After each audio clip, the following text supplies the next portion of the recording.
زەکات، حەج، کارەکانی تر، بەشداریکردن لە پرۆژە خەیریەکانە لەسەر زەویە، یارمەتیدانی فەقیر و هەژاران، بەجێهێنانی سڵەی و ڕەحم و پەیوەندی خزمایەتی، ئەمە هەمووی بە پارە ئەکرێ. میێوانداری، ئەمە هەمووی بە پارە ئەکرێ.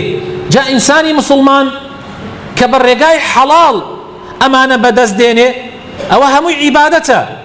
و باشترین پارە ئەو پارەیە کە لە ژێر دەستی پیاوی ئیمانداری ساڵحا بێ. نعم المال الصالح للرجل الصالح. نابێ ئینسانی مسلمان خۆی بگرێتەوە لە کاسبی و ئیش نەکاو بڵێ یاڵە هەرچۆن بێ بەس ئینسان ئەوە دەرکا کە نانسکەی ڕۆژانەی بێتر کافیە. وانییە برا بە ڕێزەکانم. ئەی دوایی پارە و پولەکەوێ بەدەستی کێ؟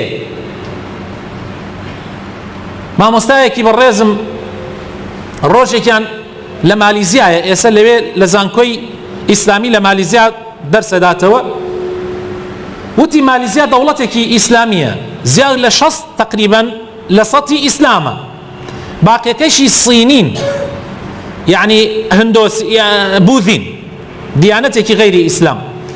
وتی مسلمانان لەوێ دائما خۆیان ئەگرنەوە لە شتەکان، لە کار و کاسبی، لەوەی کەوا پارەی باشیان بەدەستکەوێت، لەوەی کەوا ئیش بکەن، کاسبی بکەن، تجارەت بکەن. مسلمانان دائما خۆیان ئەگرتەوە.